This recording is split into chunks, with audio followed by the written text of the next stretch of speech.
अस्सलाम वालेकुम नाजरीन, वेलकम टू शारा दस्तूर। मैं हूं मोना आलम। तमाम देखने वालों को वार्म वेलकम। नाजरीन, वजीर आजम इमरान खान जो कि ताजिकिस्तान के दौरे से वापस आ चुके हैं। SCO समिट में उन्होंने भरपूर शिरकत की अपने पूरे वफ्द के साथ, और ऐसे में अफगानिस्तान सबसे प्रायर और फोरमोस्ट एजेंडा राइटली सो हमें नजर आया।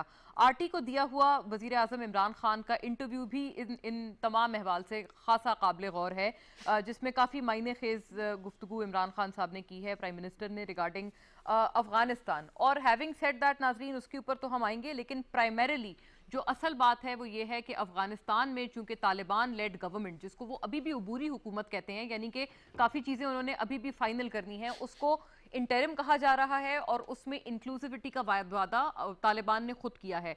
वजीर आजम इमरान खान ने ट्वीट करके ये बताया कि अब इस हवाले से मुज़ाकरात का सिलसिला शुरू करेंगे, और इस हवाले से ये इंश्योर करेंगे कि तमाम जो एथनिसिटीज़ हैं उनकी रिप्रेजेंटेशन, उनकी नुमाइंदगी इस हुकूमत में होनी चाहिए। याद रहे नाजरीन के जब हम इंक्लूसिविटी की बात करते हैं तो एक तो एथनिसिटीज़ का इसमें तस्करा आता है, और दूसरा तस्करा इसमें ख़वातीन की भी शमूलियत का आता है। और ये भी एक ऐसी चीज़ है, एक ऐसा वादा, कमिटमेंट है जो कि तालिबान ने बहुत पहले से कर रखा है। अब वेदर और not will they walk the talk, तो ये एक ज़रूरी सवाल है जो कि हम टेबल करने जा रहे हैं। और वज़ीर आज़म इमरान खान का जो RT को दिया हुआ इंटरव्यू था, उसमें एक सबसे मायने खेज जो उनका स्टेटमेंट था या बयान था वो ये था कि बहुत बिला वजह अनफेयर किस्म का क्रिटिसिज्म या तनकीद की जा रही है अमरीकी सदर जो बाइडन पर, इस बात को लेकर के उन्होंने अफगानिस्तान से अपने ट्रूप्स का विड्रॉल क्यों किया। क्योंकि अल्टीमेटली अगर यही बात थी, तय थी, इस बारे में अफगान पीस प्रोसेस हो रहा था, दोहा में बातचीत हो रही थी, तो इस किस्म का क्या क्रिटिसिज्म ड्यू है अगर इतना स्टार्क किस्म का क्रिटिसिज्म उनको डोमेस्टिक लेवल पर भी और इंटरनेशनल लेवल पर भी इसका सामना करना पड़ रहा है, जब एक दफा इस बात का तयन हो चुका है पहले कि अफगानिस्तान में मसले का हल मिलिट्री नहीं है बल्कि सियासी हल है, बातचीत हल है। तो इसलिए क्या, हैविंग सेड दैट, अगर इस हल को हम इस चीज़ को कंसिडर करते हैं तो क्या क्रिटिसिज्म उस तरह से ड्यू होता है या नहीं होता। ये काफ़ी वैलिड स्टेटमेंट थी जो हमें RT के इस इंटरव्यू में मिली। लेकिन आगे मामलात किस तरह से अनफोल्ड हो रहे हैं अफगानिस्तान में, और at the end of the day जो तालिबान ने अपना वादा किया है वो अपना वादा खुद ही वफा कर सकते हैं। उनको जाहिर है कोई और इसके लिए शायद ही किसी हद तक फोर्स कर पाए, तो वो क्या अपना ये वादा, ये कमिटमेंट पूरा करेंगे जो कि उनका अपने अवाम से तो है ही, लेकिन फिर दुनिया भर से भी है, जिसके बाद वो फिर रिकग्निशन का भी दुनिया से मुतालबा करते हैं। I am joined on this segment नाजरीन by none other than mister Rauf Hasan, special assistant to the prime minister on information, और तमाम जो बैन अवी उमूर हैं अफगानिस्तान, इन पे बहुत माहिर अरा रखते हैं। Welcome on board Rauf sahab, thank you for your gracious presence. बहुत मेहरबानी। Thank you for joining us sir, but your essential view, आपके इनिशियल रिमार्क्स क्या होने जा रहा है। इंक्लूसिविटी बहुत बड़ा सवाल, एक big question mark on this statement. आपने अपने इब्तदाइया में बहुत से सवाल उठा दिए। अब मेरा ख्याल डिसाइड ये करना पड़ेगा कि कहाँ से शुरू किया जाए। मेरा ख्याल इस वक्त जो तालिबान के बारे में जो मुख्तलिफ आरा पाई जाती हैं उनको आप एक ब्रॉडली 3 या 4 सेगमेंट्स में ब्रेक कर सकते हैं। एक तो ओपिनियन जो है वो अमेरिका का है, और उनकी जो कंटेंशन है वो ये है कि तालिबान के साथ किसी किस्म के ताल्लुकात को इस्तवार करने से पहले उन्हें उसको अर्न करना पड़ेगा। वो अर्न का जो डिफ़ाइन करते हैं वो ये है कि उसमें जो उन्होंने वादे किए हैं, नंबर 1 इंक्लूसिव गवर्नमेंट जिसमें कि तमाम स्टेक होल्डर्स जो हैं वो शरीक होंगे, नंबर 2 ह्यूमन राइट्स, और ख़ासकर जिसका जिक्र आपने भी किया है, ख़वातीन के राइट्स, उनको पढ़ने के राइट्स और उनको नौकरी करने के राइट्स जो हैं जब ये देंगे तो उसके बाद उन्होंने कहा है कि जी हम उनके साथ ताल्लुकात को आगे बढ़ाने के बारे में एंगेज कर सकते हैं। इसके साथ साथ जो मगरबी ममालिक हैं उनका भी मतलब मोर और लेस यही एक ओपिनियन है। वो इस वक्त जो है वेट एंड सी की पॉलिसी उन्होंने भी इख्तियार की हुई है, और वो देख रहे हैं कि जी कहाँ तक तालिबान जो हैं वो अपने जो वादे किए हुए हैं उनको कहाँ तक वफा करते हैं, तो उसके बाद बात करेंगे। तीसरा जो कंपोनेंट है वो है इंटरनेशनल डोनर ऑर्गेनाइजेशंस का। जैसा कि आपको भी पता होगा कि पिछले 20 साल में जो अफगानिस्तान की हुकूमत की टोटल डिपेंडेंस जो थी अपनी सर्वाइवल के लिए, वो मगरबी ममालिक और मगरबी डोनर ऑर्गेनाइजेशंस से जो पैसा आ रहा था उसके ऊपर थी, उनकी अपनी कोई अर्निंग वगैरह वो नहीं थी। अब ये सब कुछ ख़त्म हो गया है, और इन डोनर ऑर्गेनाइजेशंस का भी जो इस वक्त अप्रोच है वो वही है जो कि वेस्टर्न ममालिक और वो जो अमेरिका की है, उन्होंने भी अपना फ्लो ऑफ कैपिटल जो है वो सारा वो बंद कर दिया है। दैट मीन्स कि इस वक्त अफगानिस्तान के पास पास कोई पैसा भी नहीं है जिसकी बेसिस के ऊपर प्रोजेक्शन हो रही है कि वहाँ एक कियोस या एनर्की की फ़ज़ा जो है वो क्रिएट हो सकती है। एज अपोज टू दैट इस वक्त जो रीजनल कंट्रीज़ हैं उनकी जो अप्रोच है वो डिफरेंट है। रादर दैन कि वो वेट एंड सी की बात करें, उन्होंने एक पॉलिसी जो अडॉप्ट की है और उसमें पाकिस्तान का और प्राइम मिनिस्टर इमरान खान का एक बहुत अहम किरदार है, वो फ्रंट फुट के ऊपर उन्होंने एक रोल प्ले किया है। वो ये है कि हम तालिबान के साथ इंगेज करेंगे, उनके साथ मिल के उनको इनकरेज करेंगे कि वो तमाम जो उन्होंने वादे किए हैं इंक्लूसिविटी के और ह्यूमन राइट्स के और वुमेन्स राइट्स के, वो उनको ताकि वो उनको पूरा कर सकें। Correct. और इस अप्रोच में जो बाकी रीजनल कंट्रीज़ हैं जिनमें चाइना, रशिया जो कि नेबरिंग कंट्रीज़ नहीं हैं लेकिन उसके बावजूद वो शरीक हैं, इसके अलावा ईरान, पाकिस्तान तो है ही है, और जो सेंट्रल एशियन कंट्रीज़ हैं वो भी तमाम इसमें इस अप्रोच में उनके साथ शरीक है। और इसमें एक और बहुत अहम अंसर का इजाफा किया है प्राइम मिनिस्टर साहब ने अपने दुशांबे के दौरे के बाद। ये जो पंजशेर जो है, ये आपको पता है कि एक इशू है जो कि वहाँ ताजिक्स हैं ज़्यादातर, ये बॉर्डर करता है ताजिकिस्तान के साथ, तो उनको कोई रिजर्वेशंस थी इसके बारे में।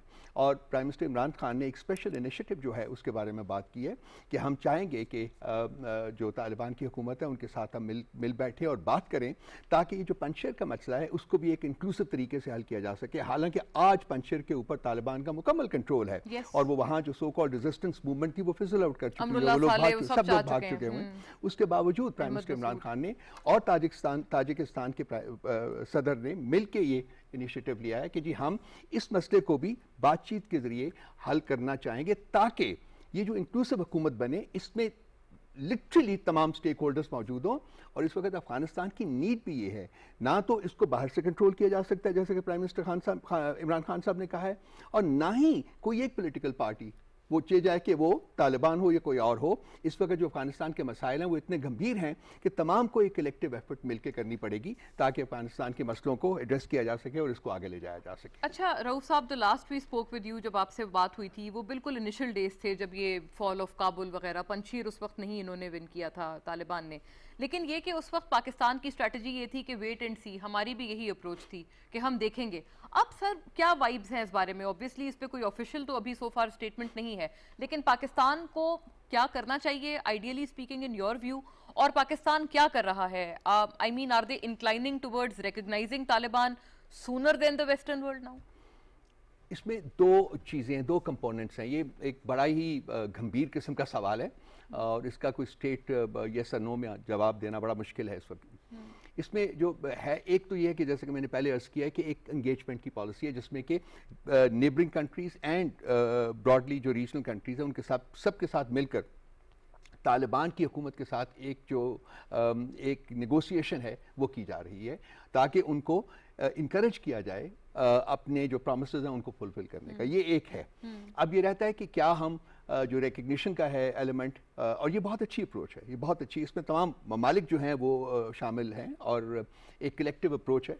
और मेरा ख्याल है कि इससे जो चीज़ अखज़ की जा सकती है वो ये है कि शायद कोई भी मुल्क जो रीजन का है वो अपने तई अकेला तालिबान की हुकूमत को रिकग्नाइज ना करे। हाँ। लेकिन क्या इसके साथ जो सवाल उभरता है वो है कि अब कब तक आप इसको पेंड कर सकते हैं? क्या आप 6 महीने, साल, 2 साल, अगर खुदा न ख्वास्ता तालिबान वो तमाम जो प्रोमिसेस हैं वो फुलफिल नहीं करते और कुछ उसमें से रह जाते हैं, उनकी अपनी इंटरनल जो तजादात हैं या और वजूहात की वजह से वो नहीं करते, तो क्या आप इसको टू परपेचुअली पेंड कर देंगे? Exactly, मेरा ख्याल है कि वो एक सवाल है जिसका कि जवाब देना, जैसा कि मैंने पहले अर्ज किया, बड़ा मुश्किल है इस वक्त। लेकिन जो मेरी एक फीलिंग है कि आप इसको बहुत ज्यादा देर तक इसको पेंड नहीं कर सकते। अच्छा रऊफ साहब, इसमें ह्यूमैनिटेरियन क्राइसिस का खासा अमल दखल है। हमने ये भी अर्ज किया है मगरबी दुनिया को कि ये चीज़ ना हो, इसको अवॉइड करने के लिए हमें इकट्ठा होना पड़ेगा। इस पे कितनी कंसर्टेड एफर्ट्स हैं वेस्टर्न वर्ल्ड की? पाकिस्तान तो खासा कुछ कर रहा है despite our limitations financial and others as well. हम बहुत कुछ कर रहे हैं वहाँ पर इस क्राइसिस के लिए। वेस्टर्न वर्ल्ड की क्या कीननेस है? वेस्टर्न वर्ल्ड के बारे में तो मैंने अभी आपको बड़ी डिटेल में उनका अप्रोच जो वो बताइए, वो तो वेट एंड सी की अप्रोच कर रहे हैं। And not even humanitarian crisis, वो यहाँ पर इस वक्त जो है वो 3 चीजें आती हैं। एक तो वेस्टर्न वर्ल्ड है, उसमें अमेरिका भी शामिल है, उनकी पॉलिसी तो वेट एंड सी की है कि जी तालिबान आगे बढ़ेंगे, अपने जो प्रोमिसेस हैं वो फुलफिल करेंगे तो उसके बाद हम एंगेज करेंगे। उनके बाद उनकी डोनर ऑर्गेनाइजेशंस हैं, उनकी भी यही अप्रोच है, वो भी अभी वेट एंड सी की पॉलिसी जो है उसको अडॉप्ट किए हुए हैं। तीसरा जो है यूनाइटेड नेशंस, उन्होंने $1.1 बिलियन जो है वो अफगानिस्तान अफगानिस्तान की मदद के लिए इकट्ठा भी किया है, लेकिन मेरी जो इन्फॉर्मेशन आज तक की है वो ये है कि अभी वो उसको डिस्पर्स करने के लिए तैयार नहीं है। अच्छा। इसका मतलब है कि अफगानिस्तान के पास कोई इकोनॉमिक कैपिटल जनरेशन की कोई एक्टिविटी नहीं है। तो लाजमी बात है, तनख्वाहें देनी है उन्होंने, बाकी जो रियासत के मामलात है वो चलाने हैं, तो इसमें जो सारी रिस्पॉन्सिबिलिटी आती है वो रीजनल कंट्रीज़ के ऊपर आ जाती है। एंड पाकिस्तान अपना एक बहुत इंपॉर्टेंट रोल जो वो प्ले कर रहा है। हम जो ट्रक्स हैं उनके लिए वो ईटेबल्स के जो खुराक वगैरह के ट्रक्स जाने शुरू हो गए हैं, आज मेरा ख्याल है अद्वियात वगैरह सब जा रही हैं। चीन जो है उसने भी एक छोटी सी ट्रांस जो है उसका अनाउंस किया, वो करेंगे। मेरा ख्याल है कि बाकी भी जो ममालिक हैं, लेकिन मुझे ये लगता है, मेरी अपनी ज़ाती अप्रेजल है कि at the end of the day चीन के कंधों के ऊपर ये जिम्मेदारी भी आएगी, और वो चूंकि इस वक्त वेस्टर्न कंट्रीज़ वो बिल्कुल अपना रोल जो है वो प्ले करने के लिए तैयार नज़र नहीं आते, इसलिए शायद ये हो सकता है कि with in due course of time, it could be a few weeks, चीन जो है वो एक मेजर प्लेयर के तौर के ऊपर ऑलरेडी मेजर प्लेयर है, लेकिन ये कि वो मजीद जो है उसमें एक रेलेवेंस और इम्पोर्टेंस जो उनकी जो है वो ज्यादा उभरती हुई मुझे नजर आ रही है। अच्छा रऊफ साहब, चूंकि आप ही की गुफ्तगू से ये डिराइव्ड एक सवाल ये है कि क्या ये अप्रोच ठीक है? आई मीन ह्यूमैनिटेरियन क्राइसिस को भी निमटने के लिए उसके ऊपर भी वेट एंड सी की approach, is this fair in your opinion? मैं आज मेरा एक आर्टिकल आया, मैं ये लेके आया था, ये है, इसमें देखिए आप पढ़, इसका जो कैप्शन है वो है एंगेजमेंट नॉट अबैंडनमेंट। तो ये जो मैंने तो ज़ाती तौर के ऊपर मेरी पोजीशन ये है कि कुछ ऐसे रेल्म्स होते हैं, जैसे कि ह्यूमैनिटेरियन क्राइसिस अगर नज़र आ रहा हो, या कि law and order break down होता हो, और इसमें प्राइम मिनिस्टर इमरान खान ने जो सुप्रीम कोर्ट में जो एक स्टेटमेंट SCO में शंघाई में दुशांबे में जो उनकी स्टेटमेंट है वो बहुत इंपॉर्टेंट है। उन्होंने कहा है कि ये इंटरनेशनल कम्युनिटी की कलेक्टिव रिस्पॉन्सिबिलिटी है, तमाम की जो है वो कलेक्टिव रिस्पॉन्सिबिलिटी है कि वो अफगानिस्तान को ना वहाँ ह्यूमैनिटेरियन क्राइसिस क्रिएट ना होने दें, और किसी किस्म का और भी जो वहाँ है कियोस वगैरह जो है उसकी तरफ ना जाए। तो उसमें तमाम ममालिक को अपना रोल प्ले करना है, और उसमें चूंकि ज़्यादातर कैपिटल जो है वो वेस्ट से आता है, डोनर ऑर्गेनाइजेशंस वहीं से कंट्रोल होती हैं, तो उनके ऊपर ज़्यादा रिस्पॉन्सिबिलिटी जो है वो उनको शोल्डर करनी पड़ेगी। लेकिन इस वक्त तक जो इंडिकेशंस हैं वो ऐसे नहीं हैं कि मैं कह सकूं कि जी हाँ वो अपना रोल प्ले करने के लिए। और आपको ये अबैंडनमेंट लगती है? मुझे बिल्कुल ये अबैंडनमेंट लगती है, बिल्कुल अबैंडनमेंट लगती है, which is very unfortunate by the way, which is very unfortunate Indeed. और लेकिन तालिबान का जो वादा है सर, इसमें ये भी तो एक बहुत बड़ा ये प्री रिक्विजिट इसको बना देते हैं। इन योर व्यू आपको क्या लगता है? क्योंकि एक टग ऑफ वॉर है, अगर वो अपने वादे वफा नहीं करते हैं, उनको रिकग्निशन में मसाइल हैं, इन चीज़ों में मसाइल हैं, लेकिन अगर वो वफा कर देते हैं तो प्रॉबेबली उनके अपने फुट सोल्जर्स इससे इतने खुश नहीं हैं। मैं उस कॉन्टेक्स्ट में नहीं कमेंट करना चाहूँगा। मेरा नहीं ख्याल कि कोई ऐसा मेजर कॉन्फ्लिक्ट है उनके अंदर जिसकी के बात की जाए, या जिसकी बेसिस के ऊपर कोई पॉलिसी मेकिंग में कोई खलल आए। वो मेरा ख्याल है कि तमाम यूनिफाइड हैं इस मसले के ऊपर। सिर्फ ये है कि वो अपना वक्त ले रहे हैं, क्योंकि इन्होंने ये कहा है जी कि हम तमाम हकूक देंगे शरिया के मुताबिक। तो ओवरनाइट तो कुछ नहीं होता, और ये टोटली इस इतनी तेज़ी से अफगानिस्तान को फतह करने का शायद उनको खुद भी अंदाज़ा नहीं था कि हो जाएगा, क्योंकि ये सारा अमल जो है ये महीनों की बजाय दिनों में हुआ है। तो मेरा ख्याल है कि वो इतने ज्यादा प्रिपेयर्ड भी नहीं थे इसके ऊपर। सो हमें उनको टाइम देना चाहिए, वक्त देना चाहिए। जहां तक है हकूक का सवाल है, देखिए इंक्लूसिव हुकूमत में उन्होंने 3 नॉन पश्तून शामिल किए हैं, और बाकी के बारे में जैसा कि मैंने पहले कहा है, प्राइम मिनिस्टर साहब ने कहा है कि हम उनके साथ एक बातचीत जो है वो शुरू करने जा रहे हैं। सो आई एम श्योर कि उनको कन्विंस किया जा सकता है। दूसरा, खवातीन के हकूक के बारे में और नॉर्मल इंसानी हकूक के बारे में, देखिए वहाँ कोई वायलेंस नहीं हुआ, अभी तक कोई वायलेंस सपोर्ट नहीं हुआ।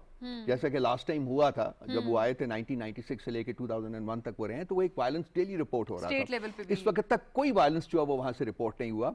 प्राइमरी स्कूल में बच्चियां जो हैं उन्होंने भी जाना शुरू कर दिया। आज से स्कूल खुल गए हैं, उस्ताद आ गए हैं, और वो बाकायदा स्कूल के ऊपर जा रही हैं। तालिबान की जो स्टेटमेंट है सेकेंडरी स्कूल के लिए, जो हाई स्कूल जिसे हम कहते हैं, उसके लिए उन्होंने कहा जी कि हम बहुत जल्द फैसला करेंगे, हम मैकेनिज्म जो है वो तैयार कर रहे हैं कि किस तरीके से उसको मैनेज करना है। सो मेरी नज़र में मैं फील करता हूँ कि शायद ये प्रोसेस स्लो हो, इतना तेज ना हो, लेकिन ग्रेजुअली जो है तालिबान की हुकूमत जो है वो उस तरफ बढ़ रही है। और मेरा ख्याल है कि at the end of the day वो इन तमाम जो उन्होंने वादे किए हुए हैं उनको डिलीवर करेंगे। लेकिन अगर आप कहें जी कि वो चट मंगनी पट ब्याह वाला मसला हो जाए, तो वो नहीं होगा, इसलिए कि उन्होंने जो कुछ भी करना है उन्होंने देखना है कि वो सस्टेनेबल भी है, उसको वो रिटेन कर सकते हैं, उसको कर सकते हैं, और वेदर ये सारा कुछ जो उनके कहने के मुताबिक इस्लामी शरिया के मुताबिक है कि नहीं है। सो मेरा ख्याल है कि ये बहुत मुनासिब होगा कि जो दुनिया के ममालिक हैं वो उनको वक्त दें, ताकि वो और उनको इनकरेज करें, उनके साथ एंगेज करें ताकि वो इन तमाम वादों को फुलफिल कर सकें। और इसमें अब जाहिर है Pakistan has come into play. Pakistan ने अब ये कहा है कि हम इस पे मुज़ाकरात करेंगे, बात करेंगे।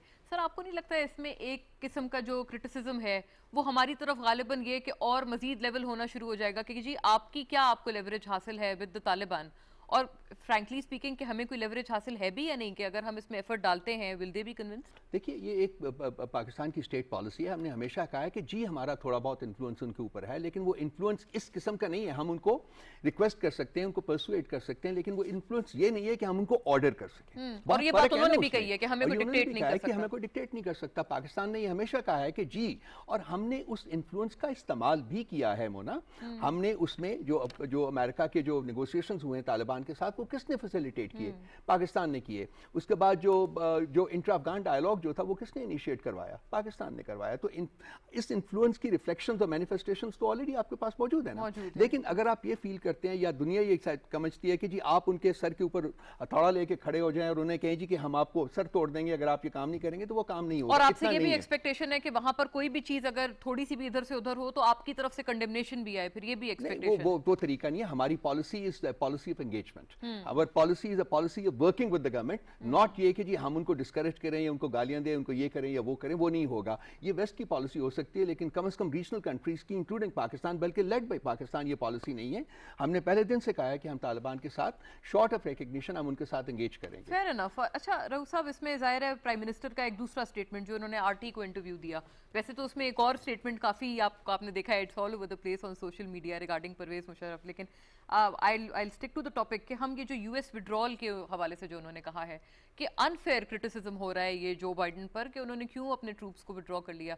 पहले दिन से जब पता था कि यही सोल्यूशन है, आई मीन चले पहले दिन से नहीं, लेकिन इनको काफी अरसे से ये रियलाइजेशन आ चुकी थी, डोनाल्ड ट्रंप को भी आ चुकी थी। नहीं, जो बाइडन की हुकूमत को तो पहले दिन से पता था, बिकॉज देखिए ये जो मुआहदा हुआ था विड्रॉल का, जिसमें कि टाइमलाइन दी गई थी, वो मुआहदा हुआ था 29 फरवरी 2020 को, 2020 को, ठीक है। तब से पता था जी 15 महीने में, और वो जो था वो 31 मई डेडलाइन थी।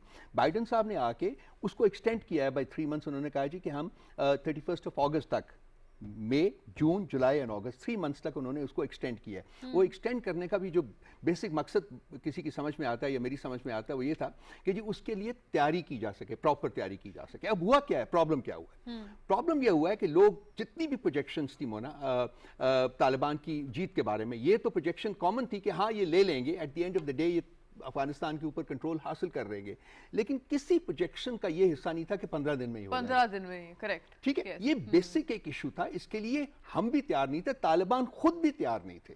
अमेरिका को भी ये शायद ख्याल था कि अभी ये पीछे है और 9/11 तक तो जाएगा ही साहब बैठे होंगे, वो बैठे होंगे, हम अपनी जो इवैक्यूएशन है उसको कंटिन्यू कर। सो बेसिक जो क्रिटिसिज्म हो रहा है वो इवैक्यूएशन के ऊपर हो रहा है। तो मेरा ख्याल है कि प्राइम मिनिस्टर साहब का ये कहना बिल्कुल मुनासिब है, बिल्कुल जायज है कि ये बेजा क्रिटिसिज्म इसलिए है कि कोई भी प्रोजेक्शन, किसी इंटरनेशनल प्रोजेक्शन, रीजनल प्रोजेक्शन में ये शामिल नहीं था कि 15 दिन के अंदर अंदर जो तालिबान है वो काबुल के अंदर बैठे होंगे। तो ये मैं बिल्कुल उनको बिल्कुल 100% उनके साथ हूँ इस मसले के ऊपर। एक ड्रोन अटैक पे भी तो उन्होंने कहा है इसको एक और भी कॉन्टेक्स्ट में लेना, जैसे हमारे मुल्क में होता है, बात जस्टिफाइड हो या ना हो, लेकिन जो पॉलिटिकल डिफरेंसेस होते हैं, जो इंटरनल पॉलिटिकल डिफरेंसेस होते हैं, उसकी वजह से आप जो हुकूमत है उसको निशाना तो बनाते हैं ना। तो मेरा ख्याल है कि प्रेसिडेंट बाइडन साहब उन पॉलिटिकल डिफरेंसेस का भी शिकार हो रहे हैं ना, जो इंटरनल जो है उसकी वजह से उनको बहुत कुछ सुनना पड़ा है। और वो ब्लिंकन जो उनके सेक्रेटरी ऑफ स्टेट हैं, उनकी बड़ी ग्रिलिंग हुई है वहाँ सेनेट में भी और हाउस ऑफ रिप्रेजेंटेटिव्स में भी।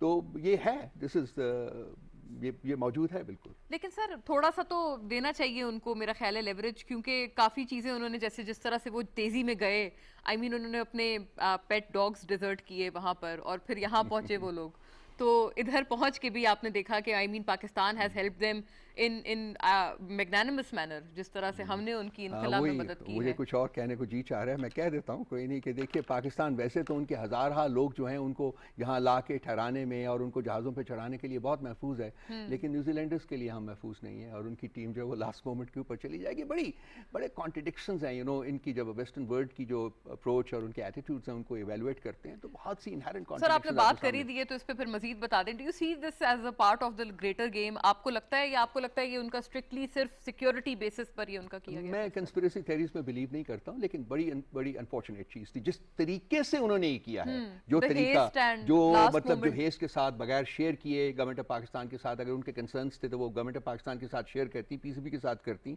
और अगर गवर्नमेंट ऑफ पाकिस्तान उन कंसर्न्स को जेन्युइन समझती तो शायद उनको खुद एक कंसेंसस होता कि ठीक है जी आप ये मोहरा। लेकिन जिस तरीके से, जिस अंदाज में उन्होंने टॉस के ऊपर नहीं पहुंचे, वो मतलब हमारे कप्तान साहब वहां खड़े हुए टॉस के ऊपर उनका इंतजार कर रहे हैं, I think that was very unfortunate.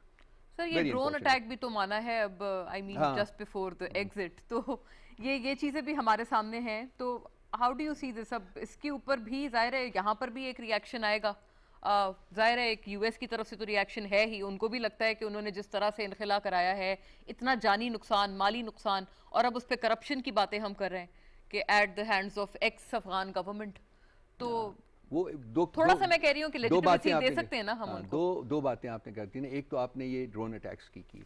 अब आपको ग्रांट करना पड़ेगा कि प्राइम मिनिस्टर इमरान खान वो पहले शख्स थे जिन्होंने कि एक कंसिस्टेंटली ड्रोन अटैक्स के खिलाफ एक पूरा लिटरली जहाद जो है वो किया है, साल से कर हमेशा से, और हमारी हुकूमतें जो थी वो कंप्लिसिट थी। और ये आपके पता है, ये अब आर्काइव्स में से जो मटेरियल्स निकले उसमें ये मौजूद है कि हमारा उनके साथ जो एग्रीमेंट था वो ये था जी कि आप अटैक करते रहें, हम आपको क्रिटिसाइज करते रहेंगे, लेकिन वो मतलब हमने सिर्फ अपनी पब्लिक व्यू को जो हमने केटर करना है। तो हमारी हुकूमतें इस हद तक कंप्लिसिट रही हुई हैं अमेरिकन के साथ पास्ट में, जिसकी वजह से इमेंस कोलेट्रल डैमेज, बहुत सी मासूम और बेगुनाह जाने जो हैं, बच्चे बूढ़े जवान सब जो हैं, औरतें मर्द सब जो है वो ड्रोन अटैक्स की, शादियों के ऊपर जो है वो अटैक किए गए हैं, जनाजों के ऊपर अटैक किए गए हैं, मतलब जो उनकी जो कंडेंस किस्म की लिविंग एरियाज थे उनके ऊपर अटैक किए हुए हैं जहाँ किसी किस्म के कोई टेररिस्ट मौजूद नहीं थे। तो ये तो एक हुआ कि ये जो ड्रोन अटैक्स जो एक टेक्नोलॉजी डेवलप हुई है और जिस तरह से मतलब गैर इंसानी तरीके से उसका इस्तेमाल किया गया है, मेरा ख्याल है कि अब उसकी जो लेटेस्ट जो है जो शाखसाना है वो आपने बयान किया है, जिसमें कि 10 लोग जो हैं वो मारे गए और उन्होंने वहाँ अटैक किया हेल्फायर का ये समझते हुए कि ये लोग जो हैं ये टेररिस्ट हैं, हालांकि वो उन्हीं के साथ काम करने वाला एक शख्स था, उसकी फैमिली थी, और अब उन्होंने अपोलोजाइज किया है। लेकिन उस फैमिली ने कहा जी कि ये सिर्फ अपोलॉजी जो है वो नहीं चलेगी, उनको चाहिए कि सामने आके बैठ के बात करें कि क्या किस तरीके से इसका अजाला करना है। So that's another story. इसके साथ साथ आपने दूसरा एक पॉइंट जो है वो रेज किया था, जो आपने सवाल में वो क्या था जो रिगार्डिंग, आई थिंक ये जो आप कह रहे थे कि जाहिर है उसकी डोमेस्टिक उनकी लेजिटिमेसी उनको देना अमेरिकन को फॉर द विड्रॉल उनके अपने लैंड में वो तो हो गया। हाँ, वो जो था कि जी वो हुकूमत जो थी उसकी करप्शन की बात आप कर रहे थे, आप करप्शन की बात देखिए। वो सिगार के पेपर्स आप पढ़ लीजिए जो कि लाइन जो है, जिसमें कि वॉशिंगटन पोस्ट ने 3 साल की लीगल बैटल के बाद वो उनको पब्लिश करवाया। अमरुल्लाह साले के घर से वो निकले, वो उसमें से बहुत कुछ है, उसमें सिगार के पेपर्स जो है उसमें से 3 4 5 6 बातें बहुत अहम है। एक तो करप्शन है, एंडेमिक करप्शन जो थी, क्लिप्टोक्रेसी के नाम लफ्ज जो है वो इस्तेमाल किया गया वहाँ उसका, और वो एंडेमिक करप्शन हर जो हुकूमत का फर्द था उसने पैसा बनाया। अमेरिका के साथ जो कॉन्ट्रैक्टर्स थे, जो उनके साथ इवन मीनियल कॉन्ट्रैक्टर्स थे, उन्होंने पैसा बनाया, और वो पैसा इस तरह से नहीं था कि उनको काम के एवज मिल रहा था, बल्कि वो रिश्वत के तौर के ऊपर उनको दे के फिर उसमें से बांट होती थी मुख्तलिफ लोगों की जो जेबों में जाता था। करप्शन का डिसफंक्शनैलिटी थी। फिर ये कि जी सब कुछ ठीक हो रहा है का नारा लग रहा था, जबकि कुछ भी ठीक नहीं हो रहा था। फिर उनकी फौज में जो कहते हैं जी कि क्यों वो सारा रेत की दीवार की तरह वो बह गई, वो इसलिए बही कि जी 60% जो फौजी थे, जिनको कि आपने कहा जी कि वो फौजी हैं, वो घोस्ट सोल्जर्स थे, उनकी तनख्वाहें जा रही थी लेकिन वहां कोई सोल्जर है ही नहीं था। फिर आपने ये उन्होंने कहा जी कि जो आपकी पुलिस फोर्स थी उसमें आपने ड्रगीज को रिक्रूट किया। फिर आपने ये कहा कि पुलिस फोर्स में, ये सिगार के पेपर्स की मैं बात कर रहा हूँ, कि जो आपने तालिबान सिंपथाइजर्स तक को भर्ती किया वहां। फिर जो मिसमैनेजमेंट थी, फिर आपने जो डेमोक्रेसी का कल्चर, जमहूरियत का कल्चर वहां इंपोज करने की कोशिश की ऊपर से, बिल्कुल वो काबुल की हद तक था, बाकी सारा मुल्क जो अफगानिस्तान वो तो वही था, एक डिफरेंट, देखिए ट्राइबलाइज सोसाइटी है। ये चेंज जो होती है, ये जो चेंज होती है, इस किस्म की चेंज अंदर से इवॉल्व करती है and over a period of time evolve करती है। कोई बंदा आके मेरे सर के ऊपर हाथ रख के कहे जी कि नहीं तुम अब ऐसे नहीं करना, तुमने ये करना है, तो ऐसे लोग करते नहीं है, खासकर अफगान सोसाइटी जो कि बहुत ही ट्राइबलाइज्ड है, और उनका जो एक जो रवैया है इन चीज़ों के बारे में वो मेरा ख्याल सबको पता है। तो आपने एक ऐसी चेंज लाने की कोशिश की जो कि पॉसिबल ही नहीं थी। और फिर ये कि नेवर एंडिंग वॉर के आप वहाँ बैठे हुए हैं, ये जानते हुए कि जो हिस्ट्री आपको क्या टीच करती है, ग्रेवयार्ड ऑफ एम्पायर्स तक का वहाँ डाल दिया गया। तो ये मतलब इनकी जो पॉलिसी के अंदर फ्लॉस बहुत मौजूद थे, और उसकी जो इम्प्लीमेंटेशन जो वो तो हो ही नहीं सकी बिल्कुल। वो उसके लिए आपको सिगार पेपर्स का मैंने रेफरेंस दिया, उसको आप पढ़ लीजिए, उस पर सारा कुछ है कि किस तरीके से एक परसेप्शन क्रिएट किया गया कि सब कुछ ठीक हो रहा है। As a matter of fact ground reality ये कहती थी कि कुछ भी ठीक नहीं हो रहा, सब गलत हो रहा था। सो एक 20 साल तक उन्होंने एक ऐसी परसेप्शन क्रिएट की जो कि टोटली फॉल्स और गलत थी।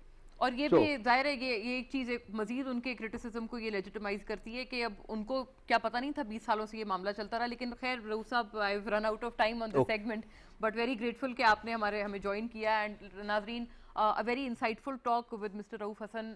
तमाम मामला कैसे अब आगे जाकर अनफोल्ड होगा, पाकिस्तान का क्या रोल होगा, तमाम अब इस वक्त हमने पहले सेगमेंट के तहत इसको ज़ेरे गौर रखा। Let's see you on the other side of the program. Break पे चलते हैं और फिर वापस आते हैं। स्टे विद अस।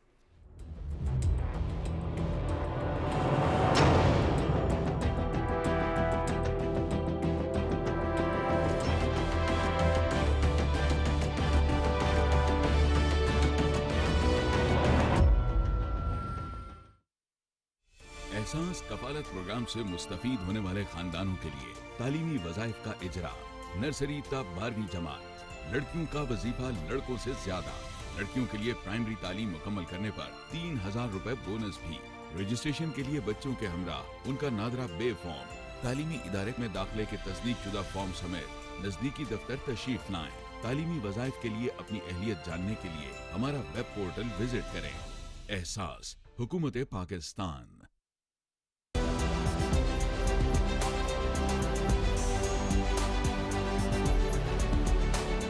कल और आज वही मोतबर अंदाज, मगर जदीद तकाजों के साथ नए चैलेंजेस। अमन हो या नामसाइद हालात, हम रखेंगे आपको बाखबर लम्हा ब लम्हा कौमी और बैनुल-अक़वामी खबरों के साथ। शामिल होंगी बुलेटिन्स में इकोनॉमिक अपडेट्स और खेल के सनसनीखेज मुकाबलों की रिपोर्ट्स, काबीना के अहम फैसले, पार्लियामेंट की कार्रवाई और आपके हलकों के अवामी नुमाइंदों से जुड़ी सरगर्मियों का अहवाल। आप रहेंगे आगाह तालीम और सेहत से मुतालिक जदीद रिसर्च और खबरों से। हम करेंगे जराइम के पीछे छुपे चेहरों को भी बेनिकाब। पीटीवी का मिशन सच जिम्मेदारी के साथ।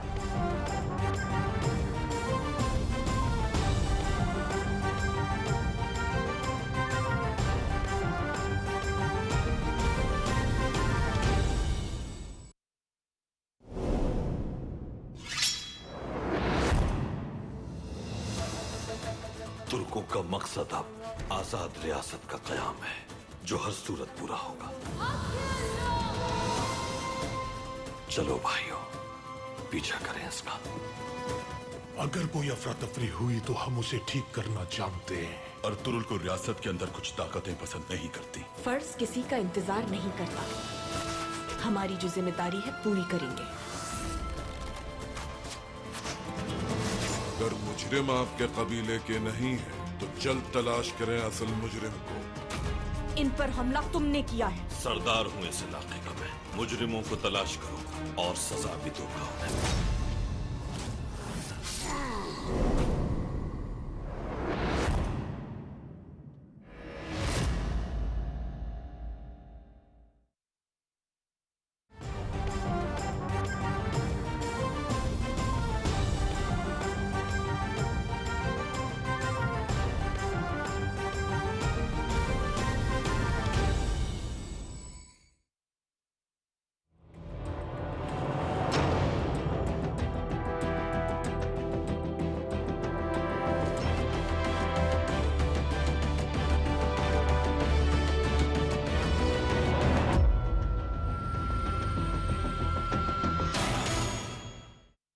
बच्चों को देखती मेरा खुद दिल पड़ता है।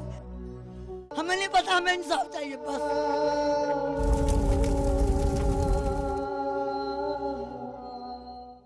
कराची की सनतों में मजदूरों की जिंदगियों के तहफ़्फ़ुज़ को यकीनी बनाने वाले कवानीन अमल दरामद के लिए मुंतजर ही रह गए। 2012 में बल्दिया टाउन के बाद 27 अगस्त को मेहरान टाउन फैक्ट्री में आतिशज़दगी सूबाई हुकूमत के कवानीन के नफाज में नाकामी का मुंह बोलती तस्वीर है। सानिया बल्दिया फैक्ट्री को कराची के शहरी अभी भूले भी नहीं थे कि रवां साल कराची के रिहायशी इलाके मेरान टाउन फैक्ट्री में भी इसी नौयत का एक और वाकया पेश आ गया। इस आतिश ज़दगी के वाकये में 16 मजदूरों ने अपनी जान की बाजी हार दी। मरने वालों में लियारी के 3 भाई भी शामिल थे, जिनका खानदान उजड़ गया और उनके मासूम बच्चे बेसहारा हो गए। मेरे 3 बेटे थे, जिस बड़ा था वो मोहम्मद इरफान था, उसके 4 बच्चे थे, और उससे छोटा मोहम्मद फरमान था, उसके 3 बच्चे थे, एक होने वाला भी। अच्छा, तीसरे नंबर पे मोहम्मद फरहान था, उसके भी 3 बच्चे थे। अभी तक तो हमारे पास कोई नहीं आया, खाली जो भी आ रहा है दिलासा दे रहा है। मेरे में अभी इतनी ताकत नहीं है, इतनी हिम्मत नहीं है जो मैं इनका कुछ कर सकूं। पाकिस्तान टेलीविजन की तहकीकाती रिपोर्ट ने इस वाकये की भी निशानदही की जो 9 साल कबल 11 सितंबर 2012 को बल्दिया फैक्ट्री में रूनुमा हुआ था, जहां किसी कानून पर अमल दरामद नहीं हो रहा था और पूरी फैक्ट्री आग की लपेट में आने के बावजूद बाहर निकलने के रास्तों को ताले लगाकर बंद कर दिया गया था। 20-25 लोग जो थे उनकी शनाख्त नहीं हो सकी थी, इसलिए कि उनकी इतनी बुरी तरह से वो जिस्म उनके जल गए थे कि वो DNA से भी शनाख्त नहीं हो पाए, कि या वहाँ वो भी फैक्ट्री रजिस्टर्ड नहीं थी, यहाँ तो कम लोग शायद काम करते थे, लेकिन वहाँ तो कोई 1700 लोग काम करते थे, उन पर सारे कानून लागू होते। और वेलकम बैक नाजरीन, अगले सेगमेंट के साथ आपके सामने हाजिर हैं। सानिया बल्दिया फैक्ट्री 2012 का ये दिल खराश सानिया, जिसमें 260 कम से कम 260 अफराद लुकमा अजल बन गए और इसके काफ़ी सारे आज पहलू हैं। ये आपने जैसे रिपोर्ट मुलाहिजा की, ये स्पेसिफिकली जो रिपोर्ट हमारे PTV न्यूज़ ने बनाई है ये थी रिगार्डिंग फैक्ट्री जो ये कंप्लायंस है फैक्ट्री कवानीन पर, और जो गैर कानूनी फैक्ट्रीज़ जो बनाई गई हैं किस तरह से बनाई गई हैं और रिहायशी इलाकों में उनकी ये जीती जागती मिसाल है। इस किस्म के साने है जैसे बल्दिया टाउन, ये बल्दिया फैक्ट्री का वाकया हुआ, बिल्कुल उसके कुछ अरसा बाद मेहरान टाउन फैक्ट्री का हमने बिल्कुल एक मिलता जुलता वाकया देखा। तो इससे ये मालूम होता है, और अभी भी जो वहाँ के लोग जो मुतासरीन हैं, उनके ख़ानदान हैं, वो ये बताते हैं कि इस किस्म के जो कवानीन हैं सिंध हुकूमत की तरफ से और फैक्ट्रीज़ का निफाज रोकना, गैर कानूनी फैक्ट्रीज़ का निफाज रोकना रिहायशी इलाकों में, वो कवानीन इम्प्लीमेंटेशन अमल दरामद के आज तक मुंतज़िर क्यों नज़र आते हैं। प्राइमरीली आज ये सवाल हम टेबल करेंगे इस सेगमेंट के तहत, और दूसरा जाहिर है जो इसका जुज़ है वो कानूनी जुज़ है, चूँकि ये मामला एक तरह से अब सब्जुडिस भी है। कवानीन का तो एक जिक्र है अपनी जगह, लेकिन जो सज़ाएँ जो इसमें गुनहगार थे जिनको सज़ाएँ देनी थी, एक MQM के सेक्टर इंचार्ज और उनके साथी अब्दुल रहमान भोला और ज़ुबैर चरिया नामी ये जो 2 लोग थे, इनको ATC ने सजाए मौत दी थी। फिर उन्होंने ये फैसला ATC का सिंध हाई कोर्ट में चैलेंज किया। सिंध हाई कोर्ट अभी एज वी स्पीक ये केस सुन रहे हैं और ये इस वक्त ज़ेर इल्तिवा है, तो इस हवाले से भी बात करेंगे। और सिंध हाई कोर्ट की तरफ से ये भी एक खासा दिलचस्प बयान आया है कि अगर कुछ लोगों को अगर बचाया जा रहा है या अगर कोई बिग फिश को बचाया जा रहा है तो उसके ऊपर भी सिंध हाई कोर्ट ने कहा है कि वो लोग नोटिस लेंगे।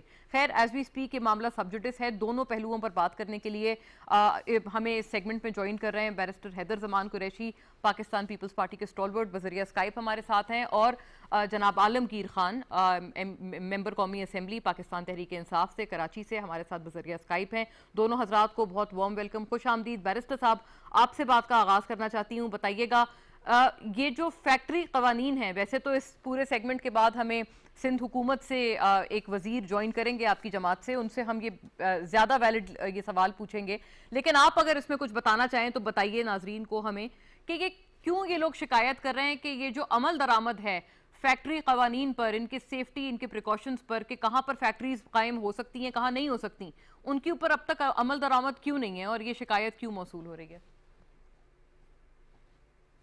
मोना, बहुत शुक्रिया।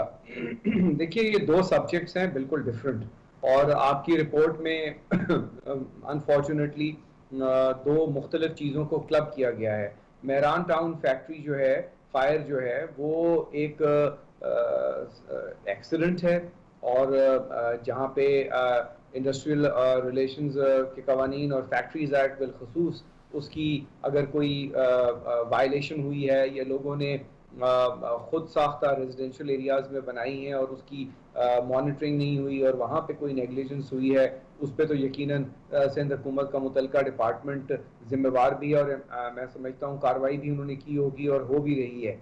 और ये कराची स्पेसिफिक नहीं है, पाकिस्तान में मुख्तलिफ जगहों तक जो है आपने देखा है कि रेजिडेंशियल इलाकों में कमर्शियल एक्टिविटी भी होती है, प्लाजों के अंदर कॉटेज इंडस्ट्री और लोग छोटी छोटी फैक्ट्रियां और निटिंग मशीन्स लगाकर कारोबार करना शुरू कर देते हैं और शायद अपनी रजिस्ट्रेशन नहीं करवाते या टैक्स की वजह से या बिजली के रेट्स बचाने के लिए मुख्तलिफ वजूहत हो सकती हैं।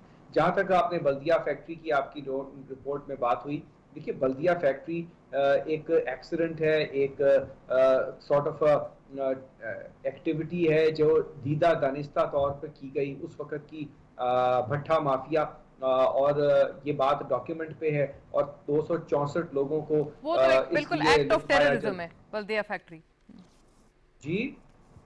बल्दिया factory is an act of terrorism. Yes, ये तो एटीसी में कोर्ट चला है, I mean ATC में ये सारा केस चला है। That is why it went to ATC. So yes. You can't compare Mehran factory with Baldia factory. Baldia factory एक अपने स्टैंडअलोन एनवायरनमेंट में थी। उस वक्त का जो रिजीम था, उस वक्त के जो लोग थे जिस वक्त जिनके खिलाफ हमारे आज के हैंडसम प्राइम मिनिस्टर जो हैं वो स्कॉटलैंड यार्ड भी गए थे डॉसियर लेकर और उन्होंने उसके खिलाफ केस करने थे। आज वो नफीस लोग हैं, इत्तेहादी हैं, इनके कुछ नहीं कहते। और उसमें जो लोग GIT रिपोर्ट है बल्दिया फैक्ट्री के ऊपर, उसमें पाकिस्तान पीपल्स पार्टी का तो कोई बंदा नहीं है ना। और उस वक्त जो लोग नामजद हुए या जिन लोगों के ताने बाने मिलते थे वो या GDA के लोग हैं या MQM के लोग हैं, तो ये भी देखना है। लेकिन उसके बावजूद ATA में मुकदमा चला और 2012 का ये वाकया, 8 साल बाद 2 लोगों को जो है वो सजा हुई और उसकी अपील अब सिंध हाई कोर्ट में और जिसका आप जिक्र कर रही हैं। लेकिन मैं समझता हूँ कि इसको एक वाइडर कैनवस में देखना है,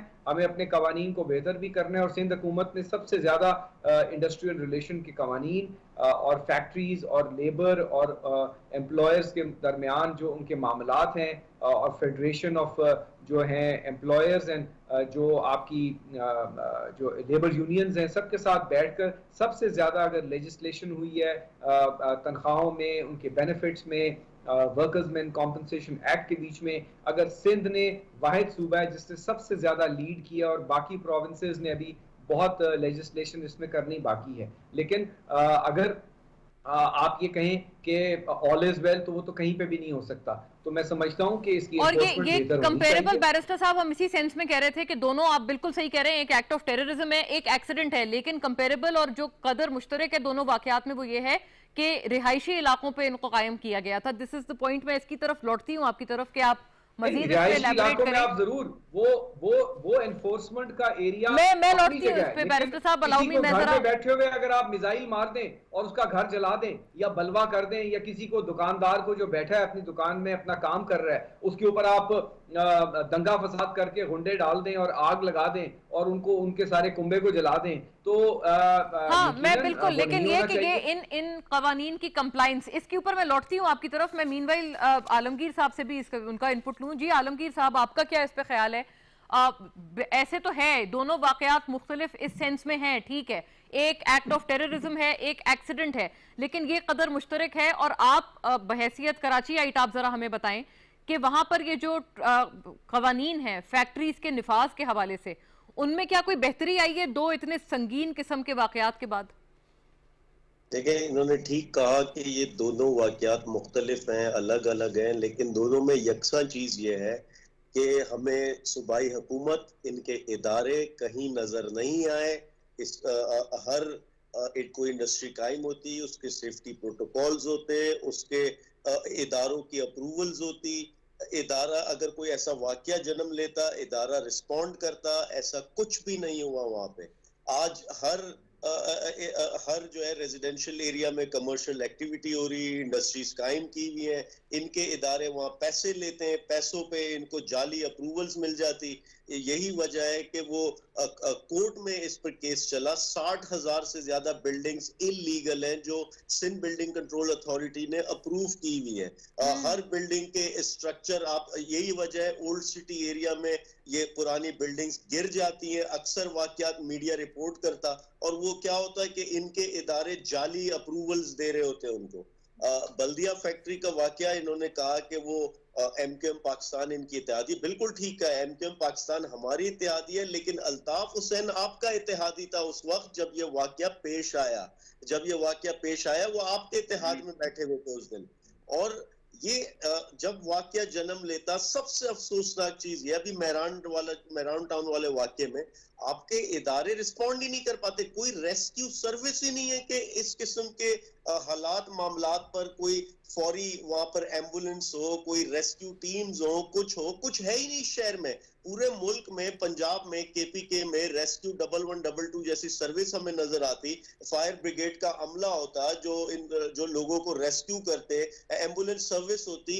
आप खुद कराची के हालात जानती हैं मोना साहिबा, वहां पे कोई एम्बुलेंस सर्विस ही नहीं है गवर्नमेंट की। हमें फलाई वगैरह छिपा ये सारे इन लोगों ने फिर उसको टेक ओवर किया है, इस चीज को ये जिम्मा उठाया है।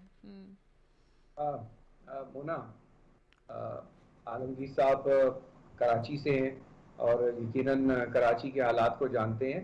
वहाँ पे रेस्क्यू सर्विसेज भी हैं, फायर ब्रिगेड सर्विस भी है और उसको बहुत इक्विप भी किया गया है। और आपके शायद इल्म में है कि वहाँ से एमएनए कौन है पीटीआई के, जहाँ बल्दिया टाउन है? आलमगीर भाई को तो मालूम होगा।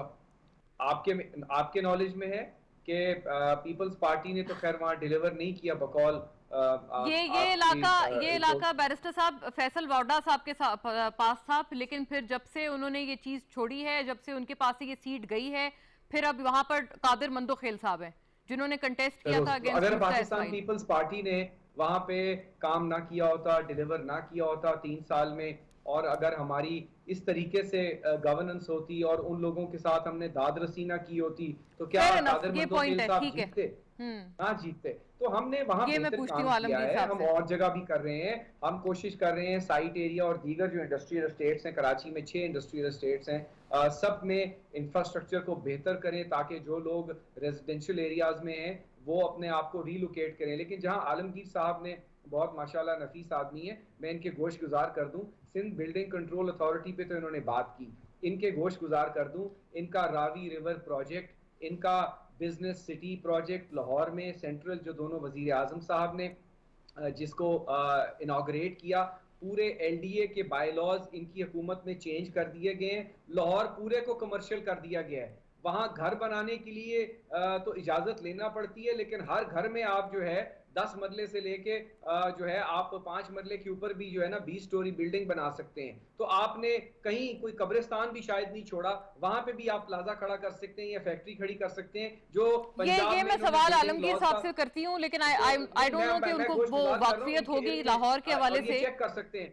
और ये इसका बड़ा क्रेडिट लेते हैं कि हमने लाहौर को वर्टिकल करना है। तो देखिए लेकिन बैरिस्टर साहब ये इजाजत दीजिएगा, ये जो रेस्क्यू की आपने बात की कि रेस्क्यू के काफी सारे वहां पर इंतजामात है, रेस्क्यू तो ऐसा कोई भी नहीं है, जैसे ईदी है, छिपा है, ये सारी जो वेलफेयर ऑर्गेनाइजेशंस हैं, इन्होंने रेस्क्यू का काम जिम्मा संभाला हुआ है शहर कायद में। हमारा पब्लिक प्राइवेट पार्टनरशिप में इंडस हॉस्पिटल के साथ सिंध के अजला के अंदर हमारी रेस्क्यू सर्विस है। उसके बाद कराची के अंदर हमने मुख्तलिफ जगह पब्लिक प्राइवेट पार्टनरशिप के जरिए और हमारी जो रेस्क्यू सर्विस है वो पंजाब से कई जगह बेहतर है और अभी हम उसको और इम्प्रूव कर रहे हैं। और उसके अलावा खाली रेस्क्यू सर्विस नहीं है, हमारे NIVCD के कम से कम 32 यूनिट्स हैं कराची में, जहाँ पे लोगों को जो है इमीडिएट हेल्थ केयर प्रोवाइडेड है। हमारा हेल्थ का जो निज़ाम है वो पूरे पाकिस्तान में किसी भी सूबे से बेहतर है।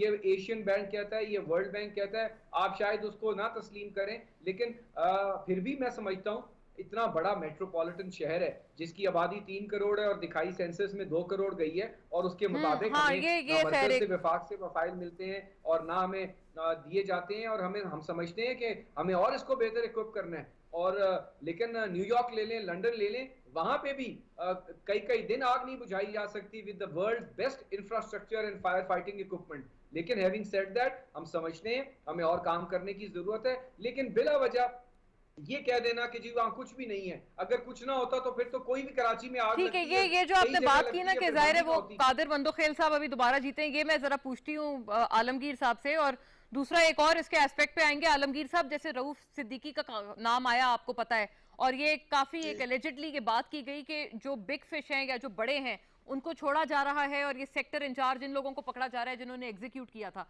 आप क्या कहेंगे बतौर हुकूमती रिप्रेजेंटेटिव, आप क्या कहेंगे कि ये जो बड़े हैं इनको भी सजाएं होनी चाहिए, और आपका इस पे क्या तबसरा है? दूसरा ये कादिर मंदोखेल के हवाले से एक खासा अहम और मायने खेज बयान है ये बैरिस्टर साहब का कि अगर वहां पर परफॉर्म ना किया होता तो फैसल वाडा के हल्के से जब दोबारा इलेक्शन लड़ाए तो पीपल्स पार्टी को मैंडेट क्यों मिला? पहले तो मैं बहुत मोहतरम है बैरिस्टर साहब, लेकिन इन्होंने जो कंपैरिजन किया, जो ये जो रावी रिवर प्रोजेक्ट का उधर एक पॉलिसी को इन्होंने यहाँ पर जो इदारे जाली काम कर रहे, रिश्वतों के एवज यहाँ पे एनओसीज दे देते, रिश्वतों के एवज यहाँ पे जो है लोगों को अप्रूवल्स दे देते, उसको क्या कंपेयर कर रहे हैं? रही बात जीतने की, तो मुझे ये कोई जस्टिफिकेशन है? लाड़काना से ये लोग 30 साल से जीत रहे हैं। लाड़काना के हालात देखे जरा जाके। उधर नवाब शाह में ये लोग 30 साल से जीत रहे हैं। जरदारी साहब का अपना होम टाउन है, हालात देखे जाके वहां पे गाय बकरियां भैंसे बंदी हैं अस्पतालों में। उधर जो है वो स्कूल जो है वो तबेला बना हुआ है बदकिस्मती से। लेकिन आलमगीर साहब ये कोई कंपैरिजन? रही बात देखें, मैं फिर से कहूं, ये लोग लेजिस्लेशन भी करते हैं, अमल दरामद नहीं होती। यहाँ सारे इदारे कॉम्प्रोमाइज्ड हैं सूबा सिंध में। यहाँ इदारों को पैसे बनाने का जरिया बनाया हुआ है, उसको इस्तेमाल किया जाता, मिनिस्टर लेवल तक पैसा बटोरा जाता। अरबों रुपए एक दिन की कमाई है सिंध बिल्डिंग कंट्रोल अथॉरिटी की, और पूरे शहर में इन्होंने मास्टर प्लान का बेड़ा गर्क कर दिया। और ये मैं नहीं कह रहा, ये कराची रजिस्ट्री में केस चला है वहां। और रही बात, आपने बिल्कुल ठीक कहा, मेरा ये मानना है बल्दिया फैक्ट्री केस में कि ये चंद लोग नहीं है, ये एक ऑर्गेनाइज्ड क्राइम था। ये चंद लोगों ने खुद से कोई ऐसे नहीं कि इंडिपेंडेंटली खुद से कर दिया। ये एक ऑर्गेनाइज्ड अल्ताफ हुसैन का प्रॉपर विंग था जो इस शहर में मिलिटेंसी करता था। बिल्कुल क्या हालात थे वो जहन से निकलते नहीं है। बिल्कुल I have been there all this time. मुझे एक बात करनी है। बैरिस्टर साहब, आप पहले आपसे गुजारिश है इसका जवाब फरमा दें कि ये उस वक्त ये काफी ये इंपॉर्टेंट बात है कि उस वक्त एमक्यूएम आपकी इत्तेहादी थी। क्या आपने सवाल उठाए थे अपने इत्तेहादी से बैक इन द डे? और ये भी बताइएगा कि ये जो 60,000 इलीगली अप्रूव्ड बिल्डिंग्स की बात की है आलमगीर साहब ने, जिनको सिंध बिल्डिंग कंट्रोल अथॉरिटी ने ऑथोराइज किया हुआ है या उनको एनओसी दी हुई है, तो ये क्यों? देखिए, ये तो इनका मौकफ है, और अगर इसके ऊपर फाइंडिंग है तो पंजाब में, और ये एलडीए की बात कर रहे हैं, मैं पॉलिसी की बात नहीं कर रहा था। पॉलिसी तो जो इन्होंने बनाई रावी रिवर, और उसकी तो मैं बाद में बात करूंगा। जो एलडीए पंजाब के हाई कोर्ट के, लाहौर हाई कोर्ट के बेशतर फैसले हैं कि सबसे पंजाब का जो करप्ट तरीन इदारा है वो लाहौर डेवलपमेंट अथॉरिटी है, और जो वहां करप्शन की दास्तान है सिंध बिल्डिंग कंट्रोल अथॉरिटी, तो शायद उसका 10% भी नहीं हो सकती। दूसरी बात यह है कि ये फरमा रहे हैं कि कराची के अंदर हमने कोई काम नहीं किया। कैंटोनमेंट बोर्ड में अभी 1-2 हफ्ते पहले क्लिफ्टन कैंटोनमेंट बोर्ड में जो इनका सियासी तौर पे जनाजा निकला है, पीटीआई ने लूज किया है, वो इनकी गवर्नेंस दिखाता है, वो इनकी कमिटमेंट टू कराची दिखाता है। और मैं समझता हूं कि एमक्यूएम उस वक्त जो है उसके प्रेशर के बावजूद एटीए में केस फाइल हुआ और एटीए में केस चला। अगर हमें उस वक्त हमारे इत्तेहादी एमक्यूएम को राजी करना होता तो क्या दहशतगर्दी की अदालत में चलता? उस वक्त तो एमक्यूएम वो एमक्यूएम थी जिससे बहुत लोग घबराते थे, वो इतने नफीस लोग तो नहीं थे, और उसी की बाकियात है। वो अल्ताफ हुसैन के माइनस भी अल्ताफ हुसैन के पैरोकार ही हैं जो इनकी काबीना में बैठे हैं। तो ये कह देना कि वो अब ड्राई क्लीन होकर आ गए हैं और वो अब गुड एमक्यूएम है और माजी वाली बैड एमक्यूएम थी। मैं एक जुमला बिल्कुल, अगर इस पे आलमगीर साहब, मेरे पास वक्त क्योंकि इतना ही है, आलमगीर साहब एक जुमला रिस्पॉन्ड कर दें। मैं सिर्फ ये कहूंगा, सिंध के हालात, सिंध के लोग इस बात की गवाही दे रहे हैं। इन्होंने पिछले 14 साल में इदारों को बर्बाद किया, खोखला किया। आज आप देख लें कि ये कराची की बात, मैं कराची की बात ही नहीं कर रहा, मैं उस शहर की बात कर रहा हूँ जहाँ 30 साल से ये हुकूमत में वजीर आजम बने, वहां से वजीर आला बने। लाड़काना का देख ले, नवाब शाह का देख ले, सक्कर का देख ले, इनका अपना वजीर आला जहाँ से सेवंट से है, वहां के हालात देख ले। सड़कें है नहीं वहां पे, स्कूल है नहीं, हॉस्पिटल है नहीं। ये कराची सुधार दे आए। खुदा रहा लोगों को टीवी पर इधर उधर आंखों में धूल ना झोंके। जो हकीकत है वो लोगों को पता है, खुदारा सच बोले।